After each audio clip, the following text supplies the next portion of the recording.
मुरादाबाद संभागीय परिवहन अधिकारी संदीप कुमार पंकज ने जानकारी देते हुए बताया कि अभी हाल ही में स्कूली वाहनों पर नजर रखने एवं उनकी जांच के लिए एक डिजिटल पोर्टल लॉन्च किया गया है, जिसकी मॉनिटरिंग खुद उत्तर प्रदेश के मुख्यमंत्री कर रही हैं।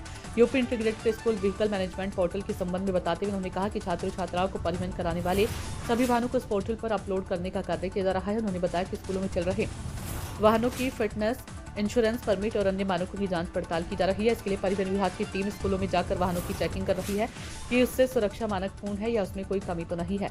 उन्होंने बताया कि जनपद के 99% वाहनों को पोर्टल पर अपलोड कर दिया गया। जिन स्कूलों के वाहनों में कमी पाई गई उनको नोटिस देकर 15 दिन का समय दिया गया ताकि वह उन कमियों को पूरा कर सके। तब आगे उन वाहनों को भी अपलोड करा दिया जाएगा। उन्होंने बताया कि परिवहन विभाग की टीम लगातार वाहनों की चेकिंग कर रही है तथा समय देने के उपरांत भी जो स्कूल अपने वाहनों को फिट नहीं कर पा रहे तो उनके खिलाफ विभाग की कार्रवाई की जाएगी। सर, स्कूलों में जो छात्र छात्राओं को ले जाने वाली बसें होती हैं, किस तरीके से मैनेज किया जा रहा है? कुछ शासन आदेश भी इसमें, दिशा निर्देश भी जारी हुए हैं। किस तरह का परिवहन विभाग की ओर से अभी तक की क्या कार्रवाई की गई है, आगे भविष्य में क्या कार्रवाई की जानी है? देखिए, अभी के निर्देश के अलावा भी सदा से परिवहन विभाग की प्राथमिकता रही है कि बच्चों को परिवहन करने वाले जितने भी वाहन हैं वो हमेशा मानक के अनुरूप संचालित हो और बिना मानक का कोई भी वाहन ऐसा सड़क पर ना बच्चों का परिवहन करे जिससे उनकी सुरक्षा कम्प्रोमाइज़ हो, जिससे उनकी सुरक्षा खतरे में हो।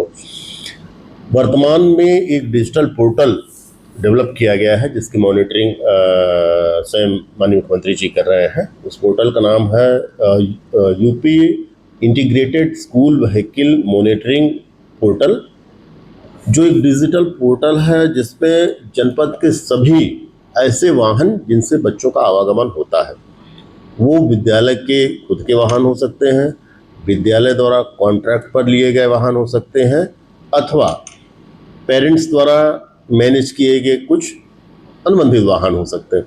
सभी वाहनों की डिटेल इस पोर्टल पर अपलोड की जा रही है। वाहन का प्रकार क्या है, वाहन की फिटनेस का क्या कंडीशन है, उसके परमिट की क्या कंडीशन है, इंश्योरेंस की क्या कंडीशन है, तथा अन्य जो मानक है उस मानकों पर कौन सा विद्यालय, कौन सा वाहन खड़ा है। पहले हम लोग इसको पोर्टल लगभग हम लोगों ने इस विद्यालय के 99% वाहनों को अपने पोर्टल पर अपलोड कर लिया है। जिन वाहनों में कुछ कमियां थी उनके मैनेजमेंट को नोटिस दे दी गई है। कुछ समय 15 दिन का समय दे दिया गया है, आप उन कमियों को दुरुस्त करा लें। उसके बाद पुनः हम उसका भौतिक निरीक्षण करेंगे। अगर परिवहन विभाग के अधिकारी संतुष्ट होंगे तो फिर उसको एक अच्छे वाहन के रूप में, एक मानक के अनुरूप वाहन के रूप में फिट कर दिया जाएगा। इस बीच में हमारे विभाग के अधिकारी भौतिक रूप से विद्यालयों पर जाके, मार्गों पर जाके संचालन होने वाले विद्यालय वाहनों की जांच भी कर रहे हैं, भौतिक जांच भी कर रहे हैं, तथा समय देने के उपरांत भी जो वाहन जो विद्यालय अपने वाहनों को दुरुस्त नहीं करा रहे हैं उनके खिलाफ चेक और चालान की कार्रवाई भी साथ साथ की जा रही है। सर, आगे भविष्य की बात की जाए तो क्या ऐसे स्कूल के साथ बैठ कर के कुछ बात की गई है कि उनके जो वाहन हैं काफ़ी कमियां पाई गई हैं और अक्सर पेरेंट्स भी इसकी शिकायत करते हैं। कुछ स्कूलों में हमने भी देखा, ऑब्जर्वेशन किया कि वहाँ पर वाहनों में जो ज़रूरी मानक होते हैं वो पूरे नहीं थे।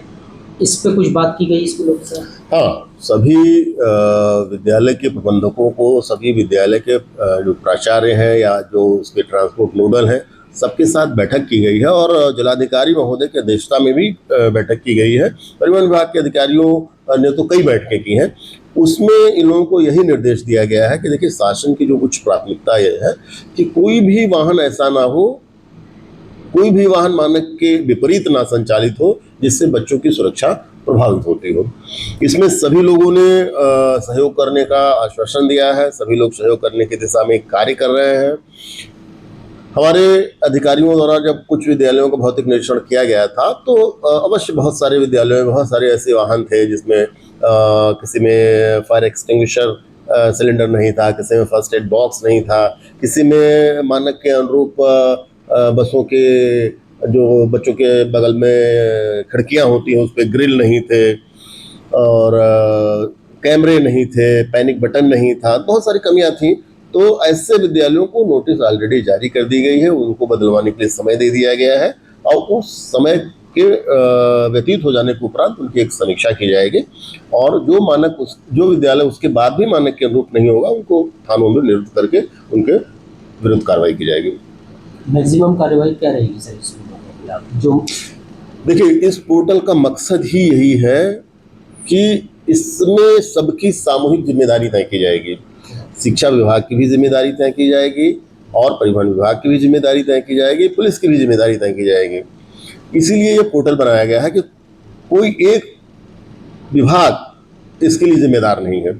इसलिए अगर कोई विद्यालय इसके बावजूद भी मानक के अनुरूप अपने वाहनों को नहीं करता है, बच्चों की सुरक्षा के साथ खिलवाड़ करके संचालित करता है, तो उस वाहन को बंद करने के साथ साथ उस वाहन की उस विद्यालय की जो मान्यता है उसकी मान्यता को निलंबित करने हेतु जो उनके शिक्षा विभाग के उच्चाधिकारी हैं तथा बोर्ड को भी जिलाधिकारी महोदय के माध्यम से पत्र प्रेषित किया जाएगा कि उनकी बोर्ड की मान्यता निलंबित की जाए।